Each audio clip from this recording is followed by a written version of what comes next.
I'm going to start recording. Hello, welcome. Come on in. Over here. And yeah, so we are.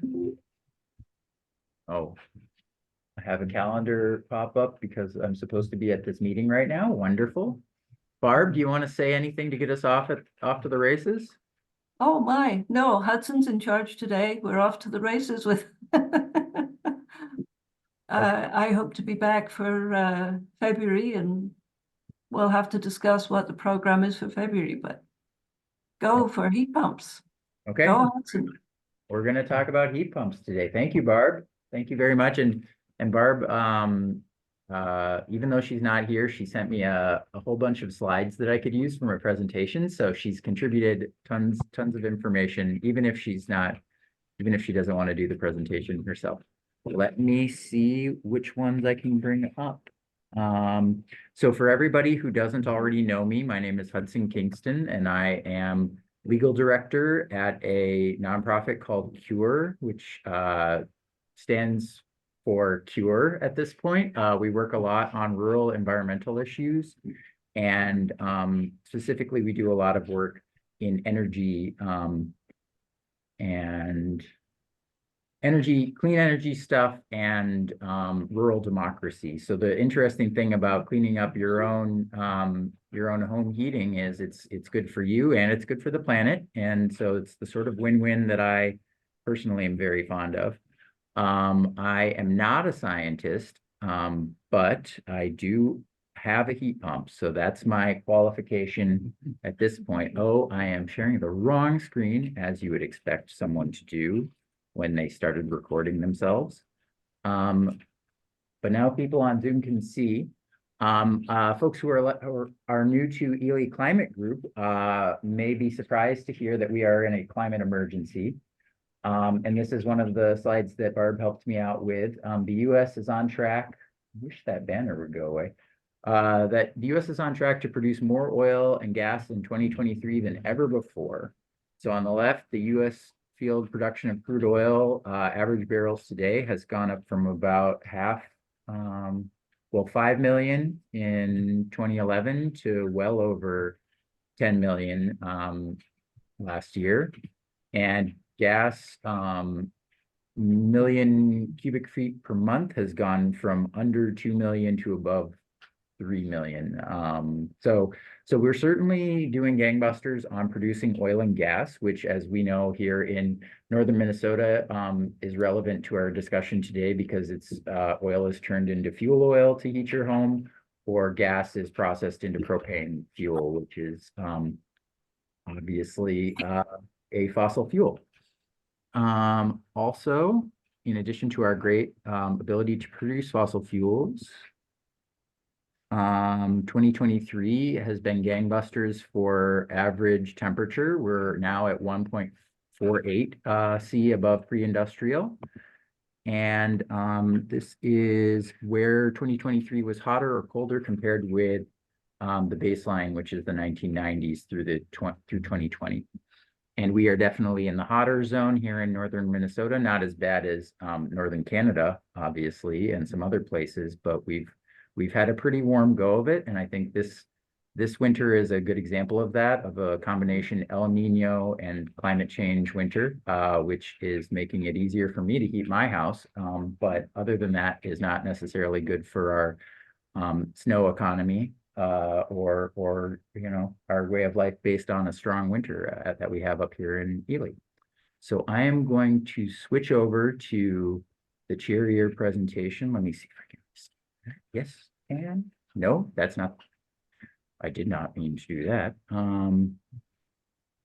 Sorry, guys. The two screens are messing me up just a little bit.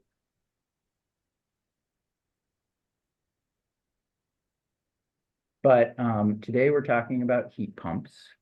And heat pumps are, as people may already know, electric way to heat your home that is more efficient than what electric heat has been in the past. And I found this visualization in The Guardian.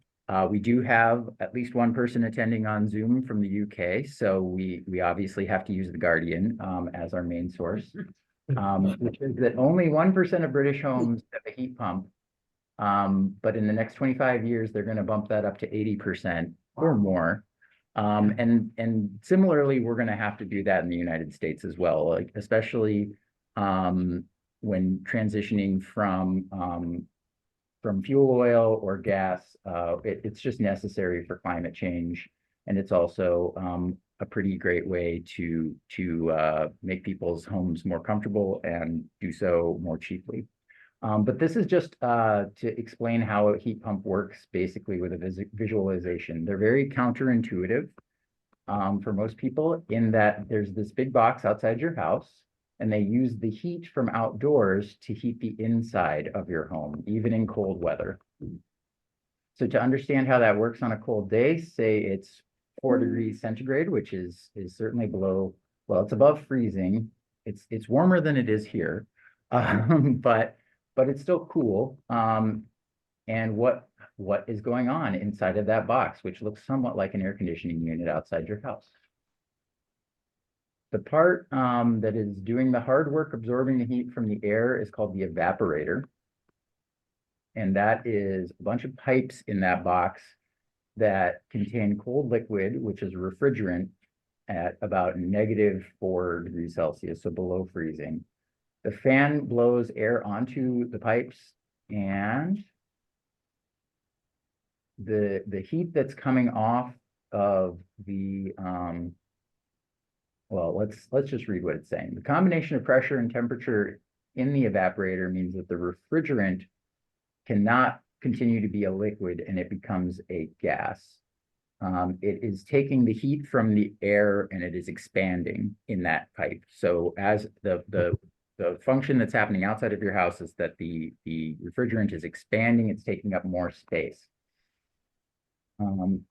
It's also cooling the air outside. So when someone calls a heat pump a refrigerator, but in reverse, you can think of it as a refrigerator where the inside of the fridge is actually the outside of your house. You're cooling the outdoor air and you're bringing the heat from that process into your house, as opposed to what your refrigerator does, which is cools inside the fridge and pushes the heat outside of the fridge. Wow. It's weird. It's very weird and somewhat counterintuitive. So then the refrigerant has absorbed the heat. It is now a gas. It has expanded quite a lot. And by compressing it down, using electricity and a compressor, similar to what you have on your fridge, the refrigerant becomes quite a lot hotter. So it cycles through some tubes and into your house, and it is compressed, creating heat. In this case, going from 1 degree Celsius to 90 degrees Celsius, which is nearly boiling. And then the high pressure gas is hot enough to power central heating, and that happens in the condenser. So in the case of this example, the refrigerant is at 90 degrees Celsius. It is used to heat water up to a certain amount to propel a radiator system. Which that doesn't have to be how your heat pump works. Mine doesn't heat water, it heats air, but it's the same principle, which is that a very hot refrigerant is now coming into the house and heating up the air inside your house. And then this is pretty much the same as how a fridge works in reverse, as I said. And then the refrigerant cycles right back to where it came from. So on the way out of the house, it depressurizes in an expansion valve, dropping the temperature from 53 down to -4 again. And the heat pump uses pressure to change the refrigerant from liquid to a gas and back again. So transferring heat from outside the house to inside your house in a vapor compression cycle. So a heat pump is using electricity to move heat. It's not making any heat. It's just taking stuff from outside, cooling the outdoors ever so slightly and making your house much warmer as a result. And that is the end of that. These humble boxes could be what Britain needs to help the country hit net zero goals and save customers from rocketing gas prices. It's a pretty good piece of propaganda. I really like what the Guardian did here. Okay, and then the article continues. I'd be happy to share that with anybody, but changing the topic yet again with my dual screens, I am now going to go to my main slides, heat pumps, the cozy climate solution. And let me see if I can bring up my control. So as we've sort of illustrated with the preceding slides, heat pumps are very important to addressing climate change. The International Energy Agency has said that in order to hit only 1.5 degrees Celsius warming, which is where we are almost at as of last year, we need a boatload of new heat pumps by 2030. Basically, we have to stop installing anything that's not a heat pump by 2030. But the faster we do that, the better. In 2021, according to IEA, 10% of space heating needs were met with heat pumps. But by 2030, heat pumps could mix out the at least 500 million tons of pollution, which is equivalent to every car in Europe today. In order to do this, IEA has said that government support for installing these things is absolutely essential, and 30 countries, including our own, have supports that encourage people to get these things installed. And as we said, it happens at the government level, but it also happens from your utility. And it's actually also, there's going to be another incentive coming from the state of Minnesota, which I will get to at one of the last slides in this presentation. So we're working on it. Not everything is up and running yet, but we are incentivizing the crud out of it. Heat pumps are not only good at making your house more hot or cold, they also serve as air conditioners when you need one of those, because they can work the other way around. They're also extremely efficient. So not only are they using electricity to heat your home, but they are doing it without using very much juice, compared to our house, which has normal electric heaters. For every 100 kilowatt hours of energy we put in, we get about 95 kilowatt hours of heat. So it's like 95% efficient. By contrast, when you put in 100 kilowatt hours into a heat pump, you can get out 270 units of heat, kilowatt hours worth of heat, because like I said a little bit ago, you're not making heat. You're not actually using electricity to boil water or to heat air. You're just taking heat from somewhere else, and that produces a huge efficiency. Ground source heat pumps, which are taking heat not from the outside air, but from the dirt or even water in front of your house, would be a water source heat pump, are even more efficient than that, because they're drawing from a consistent heat, because the ground at a certain depth never really gets as cold as the outdoor air does. But by contrast, green hydrogen, which we've talked about in this group, if it was used to heat your home, would get about 46 kilowatt hours of energy for every 100 kilowatt hours put in. So you're losing more than half of the energy by using the electricity to create a gas, then moving the gas to where it will be used, and then burning the gas. A lot is lost in each of those steps. Whereas heat pumps basically are these little miracle devices that produce more heat than the juice you put into them. Is there any thought that hydrogen would ever be used to heat a residential home? So it's happened. It's been studied in depth in the United Kingdom, and that's why I'm also excited Max is here. He might know more about it than any of us. The UK has looked very seriously into heating homes with hydrogen, and they've had to admit that it's a terrible idea. They had 2 demonstration cities where they were going to do it. People in those cities were rebelled, but also they couldn't even secure the hydrogen for the demonstration projects. So they've had a lot of setbacks in trying to do that. Max, did you want to say anything? I don't want to put you on the spot. No, you're quite right there. That's exactly how it's been. A lot of people have rebelled about it. I don't know much about it myself. That's why I'm listening to you. Yeah. I want to learn. Well, And you find that if you do research on this online, a lot of the stuff comes from the UK. So thank you to the United Kingdom for working through these issues for us, and doing some pretty in-depth reports. My last bullet here is heating can be a huge cost to rural and low-income people. I mean, it can take a huge chunk out of your income in rural places, we all know. So along with weatherization, changing to more efficient heating can really allow people to save money while living cozier lives and living in you know, just a much more pleasant house or workplace or what have you. You know, efficiency isn't just a matter of dollars and cents, it's a matter of helping people live better lives. So the main part of my expertise in this sense is that we got a heat pump, me and Maggie, earlier this year. These are the three heads that bring the heat or cold into our house, all on the same side of our house. And you can see that it was retrofitted into a fairly old home with nice wood paneling up here. I just took these pictures. I can't see what you're talking about, Hudson. No, I can't. Oh, yeah, no, it's not showing up on, it's still the Guardian article.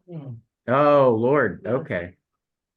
So I've been sharing the wrong thing this whole time. I'm sorry, folks. Let me reshare. Let me get control of the situation. I'm going to stop sharing. And I'm going to reshare. Unfortunately, you folks, I shared the wrong screen.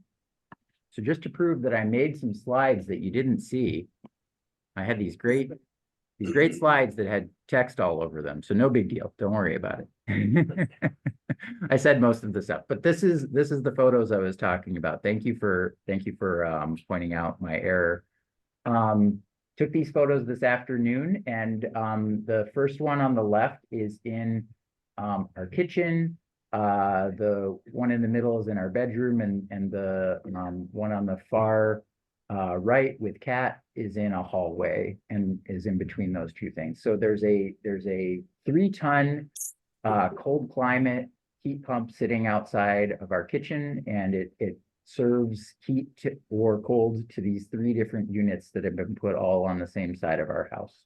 So Now, is that air, forced air? it's not forced air. Or is it hot water? It's neither nor. It Okay. is, so those heads, The magic liquid from the compressor is coming into those, each of those, yes. in a small pipe. So the magic liquid that is either hot or cold, depending on what you told it to do, will come in, and then a fan will move the air that's already in the room around, but either hotter or colder than it was. So it's not bringing any air from outdoors at all. It's just So the bringing in fan heat. is connected to that piece of equipment. Yes, yes. So there's- that piece is really just a heat exchanger, something with fins and a fan, right? I assume. This piece is, yeah, this piece is, yeah, Right. yeah. And it has a sensor to determine what the temperature is, so it'll turn itself on and off based on whether it's achieved its goal for the day. Okay. And it's a pretty whiz-bang little feature. And I mean, it isn't forced air, so it's not designed to heat our entire house. It just heats the part of the house that we are in most of the time. And our house is very well insulated, so it's been doing a great job of heating the whole house, even though that's not what it's for. Do you want a draft from the fan? Yeah, I wouldn't call it a draft. Like, yes, it moves air. Mhm. So you do feel that circulation, but it's not so forceful that it's like an annoying draft or anything. And they are very high up, so it's moves. Yeah. So I wouldn't say you like feel it blowing on you while you're trying to sleep. Or anything. Yeah. Yeah. But This then really is something that supplements the main energy that you're using to heat your house, whether it be fuel oil or propane or whatever. currently that is, It's not gonna heat the average house without having, I don't know, 10 of them. or 15. well, no, you don't have to install 10 of them. What I would say is, especially for those of us who already have a furnace, right? You can do what we did, which is we just added this as a secondary heater. And so far this year, and I admit that this year has been much warmer than the last two, we have not turned on our furnace. as of yet, and I'm not really planning on it this year. How's the life of one of these? Ours is, I am confident ours is going to last 15 years. But that's based on how long they were happy to warranty. I think that's an average, at least 15 years, and they are becoming, the technology is getting better and better. So at the end, I will admit that ours goes down to negative 18 degrees outside air temperature. So they're going to get better, and at some point, we may want to replace it just to get a system that goes down to negative 25. You know what I mean? And what is the cost of one of these? You're jumping to all the great questions. This one cost us $13,000. We How have much? 13. How many thousand? 13. Thousand? Yes. And the other quote we got was $10,000 for a similar unit. That blows me away. Yeah. So if you already have electric heat. Yeah. And a furnace. You can't plug this into your existing system. The outside feature and the inside feature are separate. Set of equipment that allows you to just not turn on the furnace, but this furnace system, heated floors, all that cannot be plugged into this. You have radiators In or some- forced air? We don't have forced air. Okay. We have heat in the floors, and in our lower bathrooms, we have some heaters on the floor. Yeah, so there are heat pumps that can boil water and heat water to go into your furnace system, so it could be plugged in. We didn't go for something that complicated because they're still newer technology, but you can use outside air to heat water to go into your existing system. Okay, thank you. And there are systems, heat pump systems, that could heat the air in a central forced air system. Yes, Okay, so you would use your furnace move to the air. distribute the air around the house. Yeah. But you would use the heat pump to heat the air instead of a flame yeah. from the And- propane or whatever. And my brother recently upgraded his furnace to exactly what you're talking about. If you have forced air, you can have a heat pump for all the way down to the absolute coldest temperature, and then it uses resistance heat, so still electricity just to heat the air for Supplemented. those couple days a year that you need it. So there can be this one central, it's exactly like a propane-based forced air furnace, but it uses this much more efficient technology, and it's a one-for-one replacement if you want to rip out your old system. Right, you still use all your same heat distribution. Yeah. Of the hot air Yeah. around your house. Yeah, so you can definitely hook these into either a hot water system or a forced air system if you want to. We went with something that is a new system in addition to the ones we already have. But that was just a choice I made because that's what I felt like doing. Yeah. Are there, How much- either, I don't know, an electrician or a plumber or both, local contractors that will install the system? So for the mini split system, which is what it's called here, where it's not a forced air system, but it's those things on the wall. Yes, there are many businesses who can do that. For a forced air system, yes, I think that would be pretty easy to do. For the thing that you and I might want to do eventually, which is to have our radiator system run off a heat pump, that's still pretty new technology. So you're talking about having someone come up from Two Harbors or something like that, not necessarily a very local business, but still someone in northern Minnesota, you know. Mhm. You'd have to scout them out and talk to someone. But I did find someone who's capable of doing that. They just didn't return my phone calls when I called them. Because Probably busy. plumbers are busy, you know what I mean? Especially, Not- yeah, Hudson, people have to be able to do both. Yeah, yeah. what's the efficiency loss with the colder temperatures? Does the efficiency change a lot? Yes. So it goes down, like it is happiest at like 10 degrees Fahrenheit, probably. And then by -5, it's still more efficient than our electric heat by a lot, but it has like halved its efficiency at that point. And then, like I said, at -18, it'll turn itself off. Are there Uh. consequences can it be this hurt? Let's say we're at -40 for 3 Yeah, weeks. yeah. Are there any consequences to that? I did hear from the installers that if it was weeks and weeks, it can fill up with snow. So like you don't want it to necessarily, you don't want the fan itself to freeze, but that's why they warranty their work and they But the don't expect temperature that. itself isn't an issue. No, it's Yeah. definitely not gonna mess. I did a little bit of just looking on the internet and apparently this building up with snow. If you're gonna use it all winter long, it's important not to have everything right on the ground. You gotta leave room. Yep. We're talking Yeah. large amounts of. And ours, snow and I didn't bring a photo from our house, but ours is like 1.5 feet off the ground on a pad, and then it has these little legs. So I will probably at some point go out and shovel around it, but I mean, I haven't had to do But that it's, yet. it's basically obviously. making snow. Snow and ice. It's no, it's producing cool air, but that cool air just like escapes from the unit into our garden. So It having doesn't stuff have built up condensate. around it is not gonna be.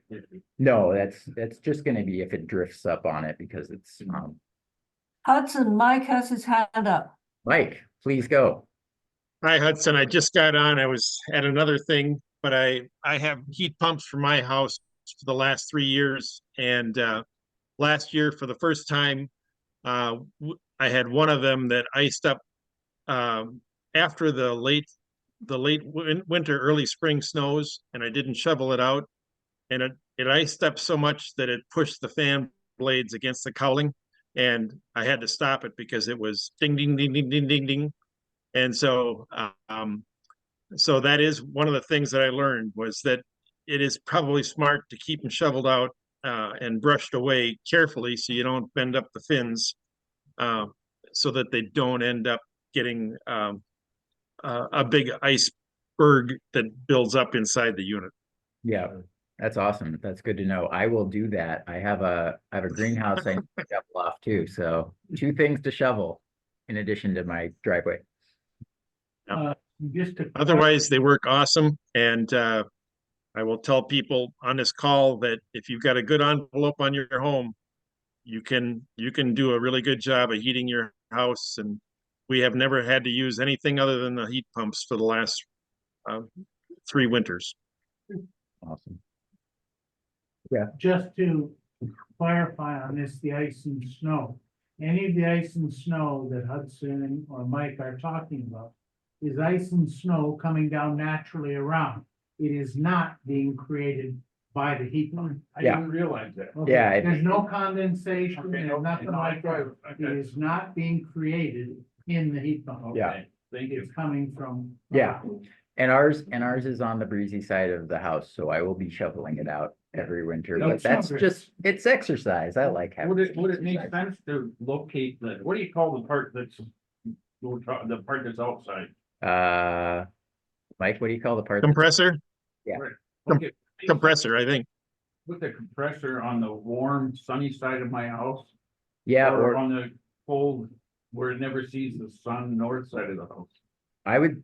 what we did was we put it as close to where the biggest head we want, The head being being the thing that's shooting the heat down. The efficiency is the longer those pipes are, the more efficiency you lose. So you Okay. want it to be as close to that as possible. So we actually put it on a side of the house that's inconvenient for snow drifts, but convenient for its operation on a day-to-day basis. Okay, so a lot of things to consider. There's a few things to, Yeah. yeah, and I mean, ultimately, people might like build a little screen, put like a snow fence in front of it, because I mean, then you don't have nearly as much of a concern.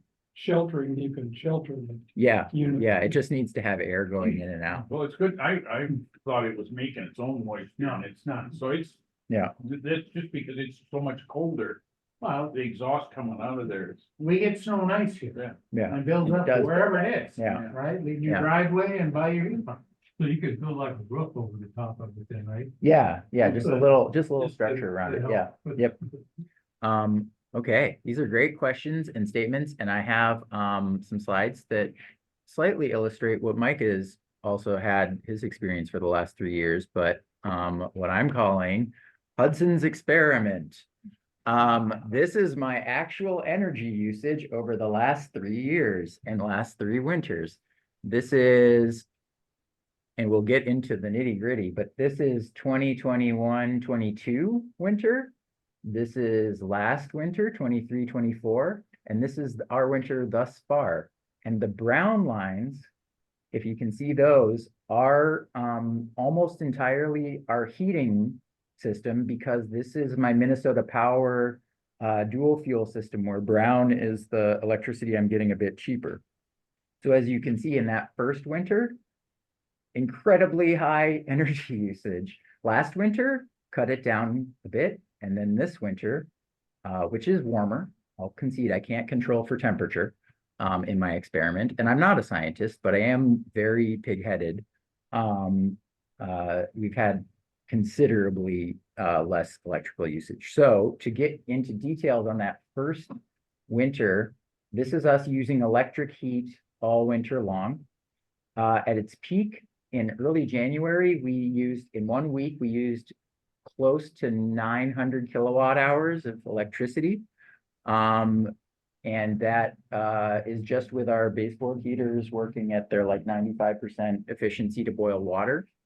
And this winter, we just let it go and see what it would do.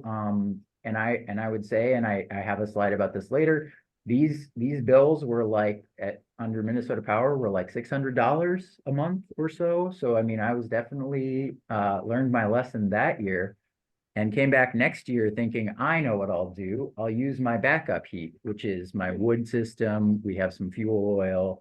I basically kept the electric furnace on, but you can see on this week of January 29th, I did a very good job of burning wood, because it was both the coldest time of that entire period, and I used absolutely no electricity for heating my house.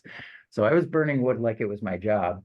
And yet we still had a week where the peak for heating was close to 400 kilowatt hours of electricity. And I mean, I've had bills at a house that we had down in St. Paul where the entire month was like 250 kilowatt hours. So this was in 1 week for just heating. I'm using 400 or so kilowatt hours of electricity using my normal electric heating. And then you fast forward to this year. Let me just, I'll definitely be able to go back to these slides. This year is without our electric heat furnace turned on, but just running this new heat pump system we have. And we did have 1 week that's already been about 200 kilowatt hours for heating, but I'll take that over nearly 900. You know, we've cut our usage down by like 5 times by switching from normal electric heat, which again, normal electric heat climate-wise and pollution-wise is way better than me burning fuel oil.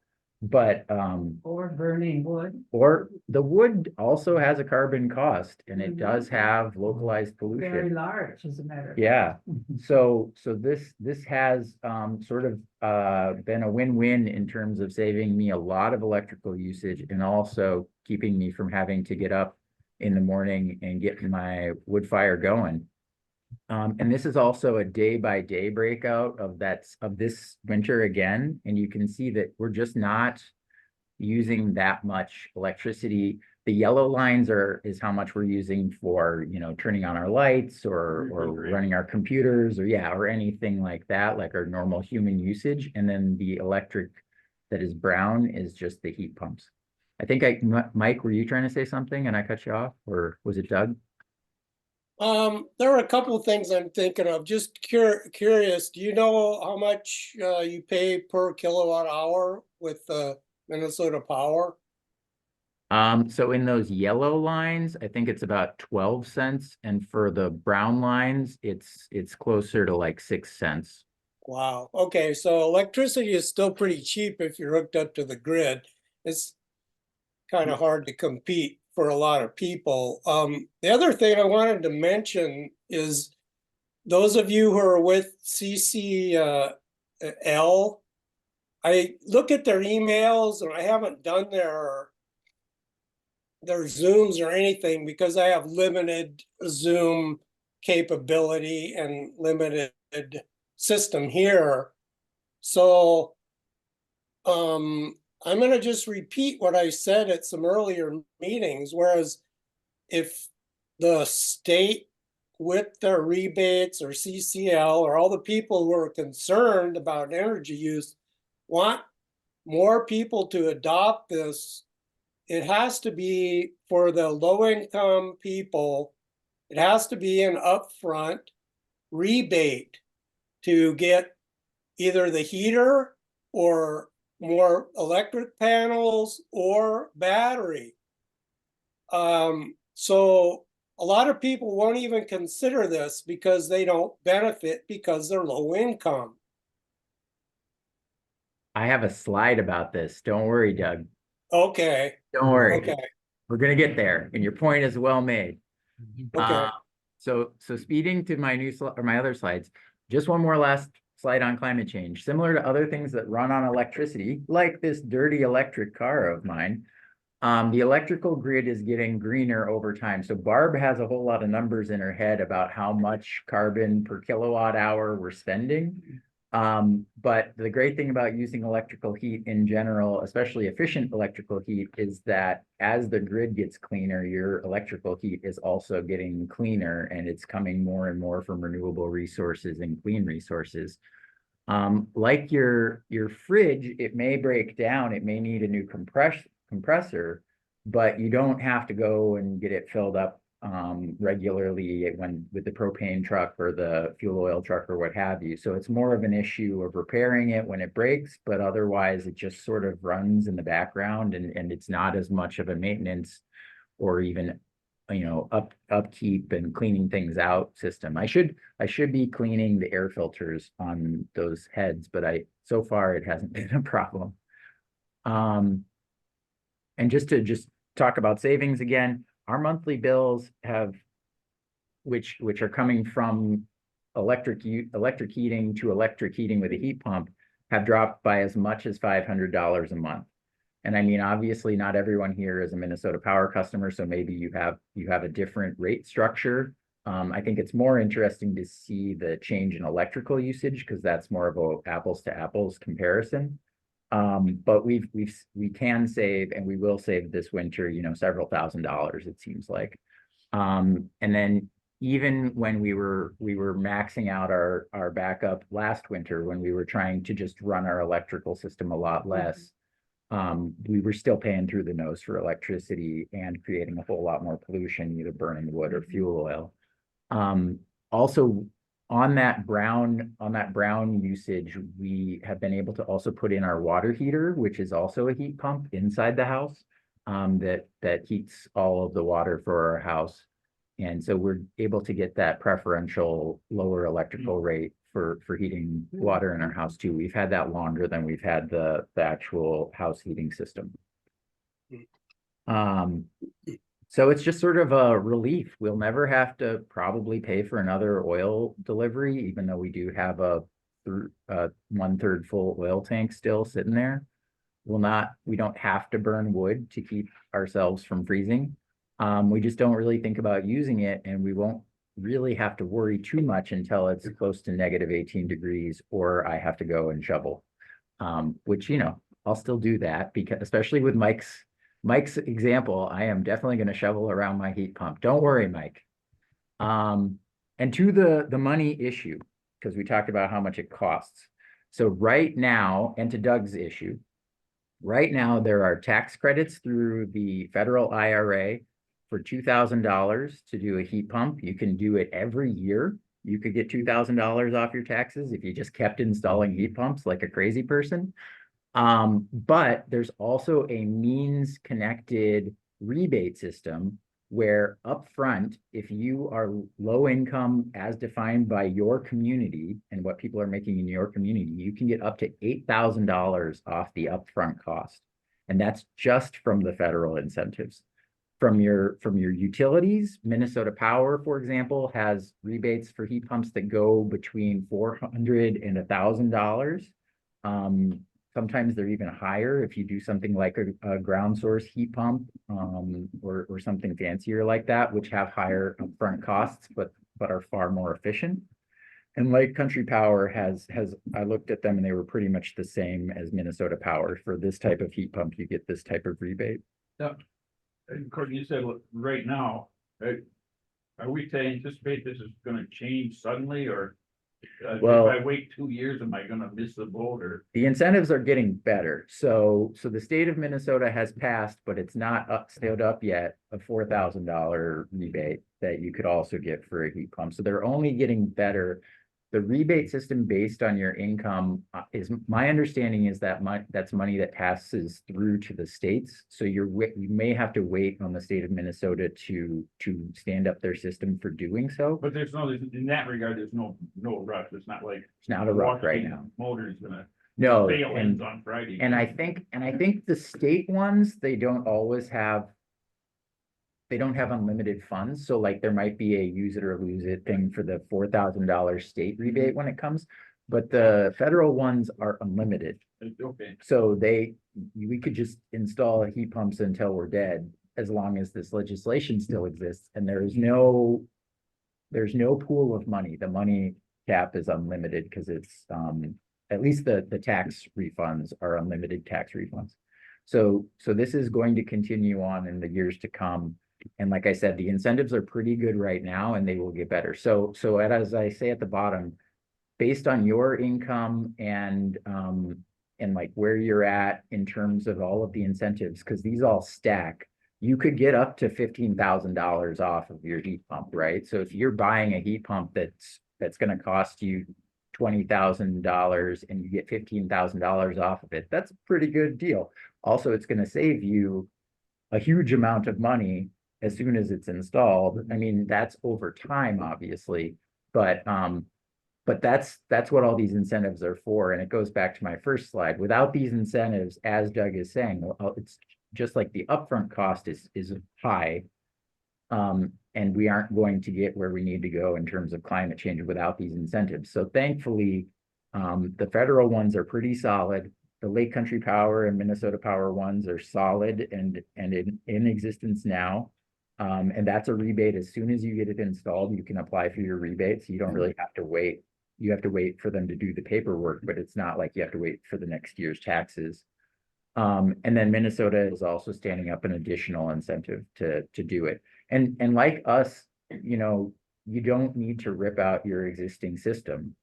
So we just added, I like to joke, nobody really laughs, but I like to joke that my last 3 generations of my family each had their own furnace, because my grandparents put in the oil and fireplace system. My mom put in the whiz-bang electrical radiator system, and here we are putting in a heat pump. And so yeah, there's a lot of gizmos and gadgets heating our house, but the last one, the most recent one, seems to be doing it a lot easier for a lot less financial outlay.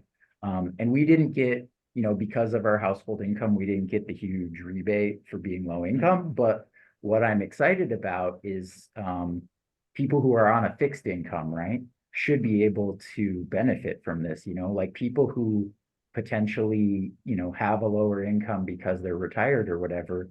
I believe, but I have not fully verified, would be like the ideal people to be outfitting their houses with these new whiz-bang technologies, because it's about what your net income is right now, and it's compared against the regional income of people. So I think it'd be great to see places like Silver Bay, which have a really large proportion of older folks. It'd be great for them to all get to take advantage of this, and it'd just be great to get that information out to those communities too. Yeah. Hudson, Yeah, these rebates and credits, they apply only to the hardware or to the installation cost as well? the whole cost, as far as I know. Yeah, installation too. This is why I wanted to get a salesman here, because these guys are really good at explaining this stuff. We definitely need to get an HVAC sales guy here on the next time we talk about heat pumps. Now I can see that's a hefty federal rebate, and I can imagine a lot of grid type people could benefit from it and would be happy to do that. In my particular case, though, I'm not grid tied. So the only way I could do something like this is to increase my solar panel and battery power. Yeah. And the rebates for that are probably either non-existent or much less. But that's what I would need to do. But most people are grid tied. So I think a lot of people will benefit and take advantage of that as Yeah. long as they know about it. We need to make you an iron air battery, Doug. Add it to our list of to-dos. I think if you're off, burn wood. That's if you You're live in the already woods. too good, Doug. Yeah, yeah.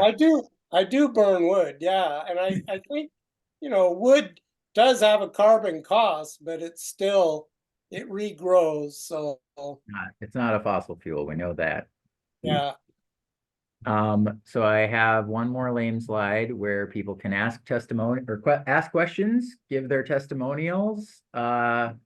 If anyone hates being cozy and doesn't want to be cozy, now is your time to volunteer that information. I know that other people here have heat pumps. I don't know if everybody wants to go around and talk about how they heat their homes, but we certainly have 10 minutes for that if we want to do. I don't know. We had a great question and answer session in the middle there. Go ahead, Jeff. Question for you. Yeah. These split systems that you've got, they're kind of around, they're happening. The hot air force systems are coming on. I know that the municipal center in Babbitt is heated by ground source heat pumps. Yeah. My house, I heat by electric hot water. Very interesting heat pumps, but know of many residential places around here that are heating by ground source. Geothermal. Geothermal. Pete Baragas, I believe. So yeah, Cities have that. so Mike has an answer. I could talk, but Mike, go for it. So there was a building that was built for a chiropractor in just south of Knife River. And it was a big log home type building, but they put geothermal in. This would have been, goodness, probably 25 years ago. And I know that it worked beautifully for them. I don't know what sort of issues they may have had in terms of maintenance, but I don't think that there were very many. And I also know that that my brother-in-law that worked as a probation officer over in Grand Rapids, he was eager to share the information about one of their facilities that they had in Grand Rapids, where they put a number of wells in and they did geothermal heating and cooling. And he said it was an extremely efficient, very well-liked system that worked for them. So the geothermal is I know that it's not been done very much up here, but I know that for the people that have done it, I think they've had pretty happy outcomes. A Yeah. really good example of the ground geothermal is the Finland Community Center. They have a display set up if people ever get into Finland. They're a good one to look at. Yeah, and for our system, I just know that we have so much rock in the ground that we have trouble getting even a septic system put in. So I didn't even consider it. You know, we would have had to use so much dynamite in our yard to even think about it, that I was willing to let the good be the good enough. as opposed- Also, sure they have in the ground Yeah. Oh, that's awesome. on their house. Yeah. I assume you're not allowed to use the lake. I also Right. strongly believe that it would be illegal to use the lake. Okay. Yeah. You could potentially go straight down and try to use the water that's in, the groundwater. But that I have heard, although the heat pump itself is efficient, you're pumping water an incredible distance. So you lose a lot of electricity on the pumps. And let's keep that water close. Yes. My well is 18 feet deep into spring water. Yeah. Yes. Yeah. Spring Ridge Road going into Birch Lake. Yeah. So you have really good consistent all the time same temperature at 18 feet. Yeah, that could be a pretty good system. It could be. Yeah. Writer's late on one. Oh, right, This thing's not late. right, right. The DNR might not mind. And as we know from the litigation part, connecting property owners own to the center of it. Yeah, that would be a really They own fun the mind pit, experiment. it's not Yeah, the mind pit, so. yeah. Beth? Yeah, I'm just curious, wrong season, but how well do these air condition your house? Everybody knows the summers are getting warmer, so well do these work as air conditioners? Yeah, well, we didn't have an air conditioner before, so I don't have something to compare against, but it works really well and it uses a lot less electricity than an air conditioner. So it's just sort of a free air conditioner to go with your potentially kind of expensive heater.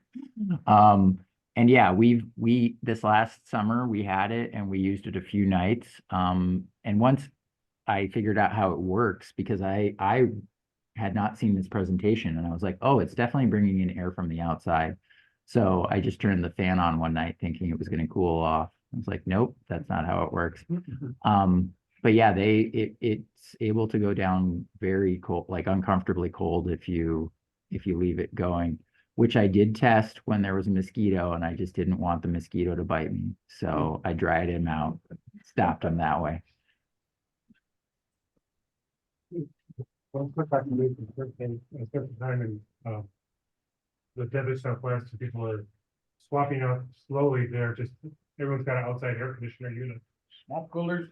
Well, this is a little too humid for swamp coolers where we were. Oh, okay. But the idea was basically all you had to do to get an air exchanger or a heat exchanger system is get a different outside compressor for instead of it's the same, the box looks exactly the same, actually. The compressor for your air conditioner, it sits outside the building.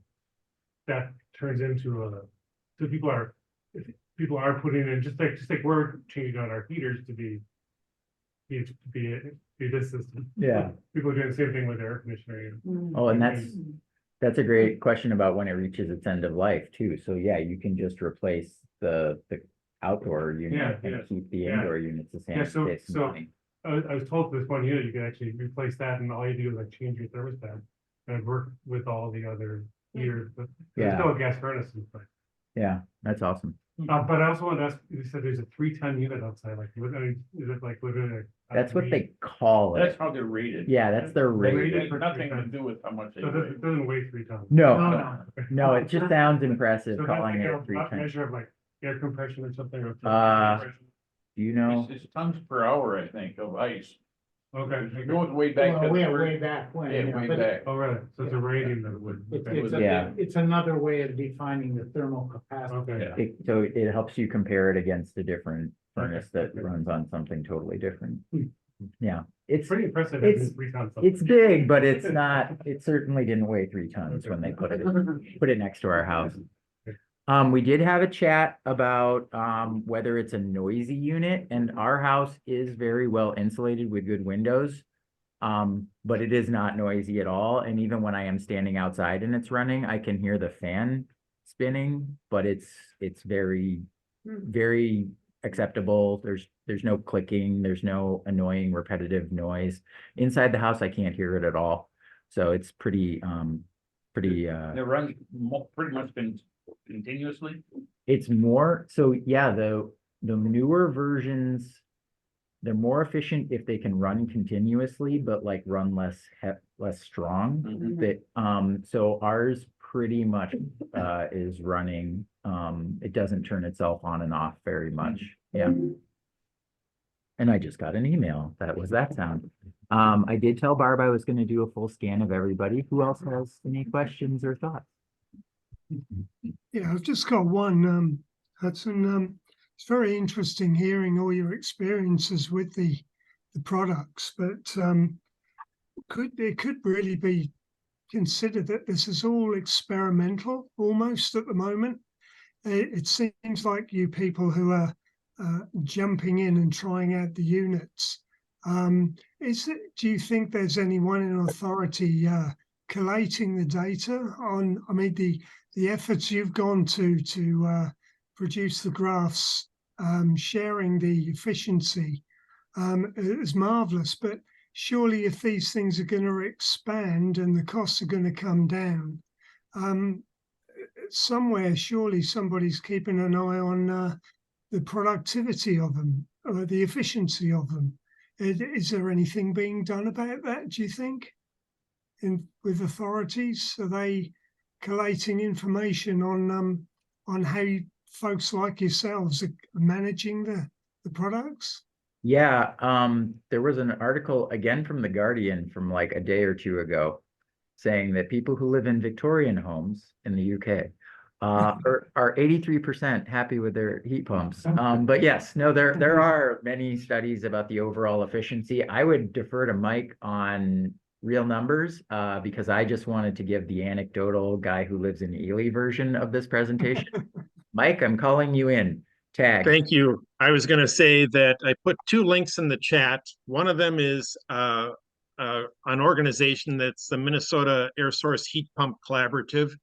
And I think they're an excellent source of information for people that want more answers. And another one is I put a link in the chat to an article that was written about our specific experience with our home and our air source heat pumps that was written by Stephanie Hemphill last year. In answer to your question about how much, I know that the question was, how much power do they use? So we have 2 that heat our 2,200 square foot home. And we have a 1965 home that we did a deep energy remodel on in 2020 and essentially put an extra envelope all the way around the house to make it very energy efficient, new windows and doors, and then ripped out the old off-peak furnace that we had, off-peak electric, and put in 1 heat pump on one end and 1 heat pump on the other end. And the heat pumps combined, when they're running, pull 2.7 kilowatts of electricity when they're working on full. So it was interesting. I came across a graphic today that showed the average number of kilowatt hours, megawatt hours that people in the United States use, and that's when they're using electricity to power their lives, but doesn't count the fossil fuels that they use to heat and cool their homes. And right now, we use half as much of that to run our 100% completely electric home. So it's a good thing. And I know I heard the comment that this was kind of experimental, and I don't think it's experimental anymore. I think this is well accepted technology that is going to continue to improve, but it's been proven to work. It's not maybe it'll work. It is for sure going to work. But I will also encourage people to have a home energy audit done first, because you've got to have a good envelope on your home to get good benefits with these. Thanks for letting me chime in. Yeah. And Pam has a chat saying, anyone know of someone off-grid using heat pumps? I think that Doug was making the same point, and I think Mike's point is the main point. I believe you could do it off-grid. You would have to insulate the bejesus out of your house first, and then get a heat pump system that works for that kind of a house. So like you would really want to not have to use it full blast all the time to deal with a drafty house. And I mean, the reason we're having great success with it is because my mom got the house fully insulated couple decades ago.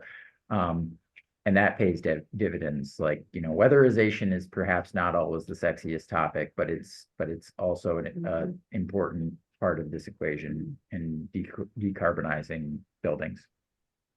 Now, as the grid gets cleaner and cleaner, let's say 10 years from now, maybe the grid will be close to 100% clean.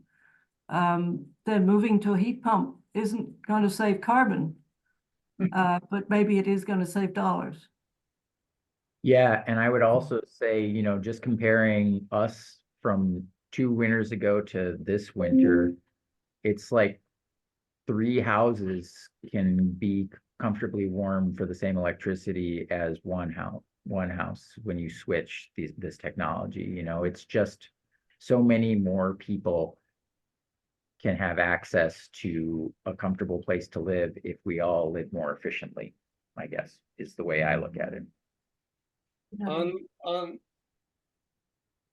Go ahead, am I interrupting? Becky? I was just gonna say, the one problem that this doesn't solve is that we lose electricity every once in a while. Yeah, So we have, you know, we've got an emergency backup system. I'm a strong proponent of having a backup. Yeah, I mean, we still burn wood as much, but it's now more of a fun thing to do and less of a necessity to stay alive. I have a quick comment for Doug. You would not even consider taking your off-grid system and putting in, using resistant heat, would you? Resistant heat, actually, I occasionally use a little bit of resistant heat, but it's a tiny percentage of what heats my house. The main consideration for an off-grid person is they generally learn to use a lot less electricity, period. So even if I mean, if my system could run a very small heat pump, that's all it could run right now. If I wanted a heat pump like you're talking about, I would have to do a large upgrade on my off-grid system, which I may never be able to afford, but that's all right. I've been looking at electric cars too. And, you know, I've got issues with that with a small off-grid system. So I'm happy with my system, but compared to you guys, you're used to using a lot of electricity. Yep. I average about between 3 and 4 kilowatts a day over the year compared to 400 kilowatts that you guys use. I'm gonna try to use as little as possible when it's cold because it's hard to make it in the winter. Hard to make electricity in the winter. Yes, it is. So the only time I can do resistant electricity is when there's full sun on my panels. And even then, it's only a maximum of about 900 watts.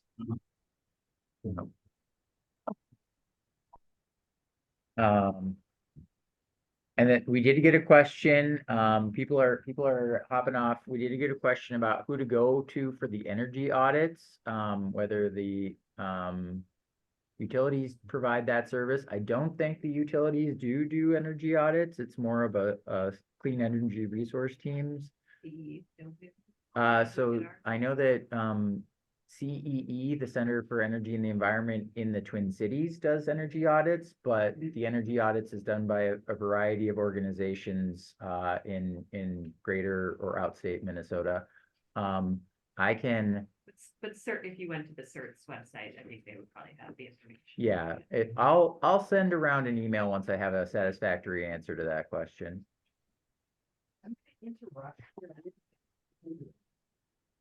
Let's see here. This is about Lake Country Power. About 10 years ago, they had a program sponsoring big rebates on in-ground style heat pumps. The program for some consumers did not work out real well because I'm trying to remember, Lake Country Power charged more per hour to run heat pumps than regular things. Also, Lake Country Power required that you have all sorts of, you couldn't just heat your house with heat pumps. To qualify for the better heat pumps, you had to have this kind of system and that kind of system to qualify for dual fuel or alternate heat. I don't think that that's true anymore, but if you are investing in one of these, whatever your power company is, do your homework. Yeah. As a good consumer, to make sure that if you buy this, they're somewhere in the background, they're not requiring you to, oh, by the way, you need to have this kind of backup system, which costs, Yeah. that kind of backup system. We have an all-electric house 5 miles outside of Ely, and we do not have a heat pump. I think they're lovely, but we don't happen to have one. But we had energy consultants from Lake Country Power make recommendations of what we should have at what power here and there, so that we qualified for some of their lovely programs. So as a consumer, do your homework, because it's not just about sticking a mini split on the side of your house. Yeah. And make it work, because it seems like a terrific program, but do your consumer rates research. Thank you. Absolutely. I'm glad you said that. Does Yeah. everybody do in town? That's another question. I mean, talk about I mean, rural. so one thing I would say is if you walk around Ely, there are mini splits on a ton of houses in here. So I believe that the municipal utility of Ely has some sort of incentive encouraging it. This is Okay. again why I wanted to get an actual installer to come and just be like, yeah, that's why there are so many of them inside the city limits of Ely. But just walking around, you can just I see more mini splits in Ely than I saw in St. Paul. And Ely isn't inside the city limits. We're not all millionaires, right? Like there's an incentive program and there's it's a cost savings overall for those people. And that's why they're doing it, because it's a smart thing to do. So yes, we really should do a second heat pump day when I can get someone who puts them in to talk about it, but I was not successful for this presentation. I think that. Oh, Hudson, I think maybe we're getting to time. We should wrap it up. Do you want to say a few words? Are you doing some program on EVs this next month? Yes, so on February 3rd, which is the Saturday of Ely Winter Festival, there will be an afternoon event in the Dairy Queen parking lot where you all can drive a brand new electric car. There's probably going to be a Ford Lightning, a Ford Mach-E, so Mustang, and a Jeep plug-in hybrid. Also, those of us who own electric cars and live in the area are going to be there to answer questions and talk to people. So come for the zippy driving around town in a new car, and stay for the awkward conversation with me. There's going to be hot chocolate. Yeah, right next to Dairy Queen. Pop in for a nice frosty to go with your hot chocolate. Check out their plugins. I don't think we have any coupons yet. Yeah. No They ask freebies Bethel yet, or something. but I think we have free hot chocolate. Have they installed the plugins in? I Yeah. don't know. Yeah, They're- these Yeah. the Dairy Queen has the fastest and best chargers in the region right now. They are not the fastest in the world, but they're better than the other available car chargers, and therefore they're great.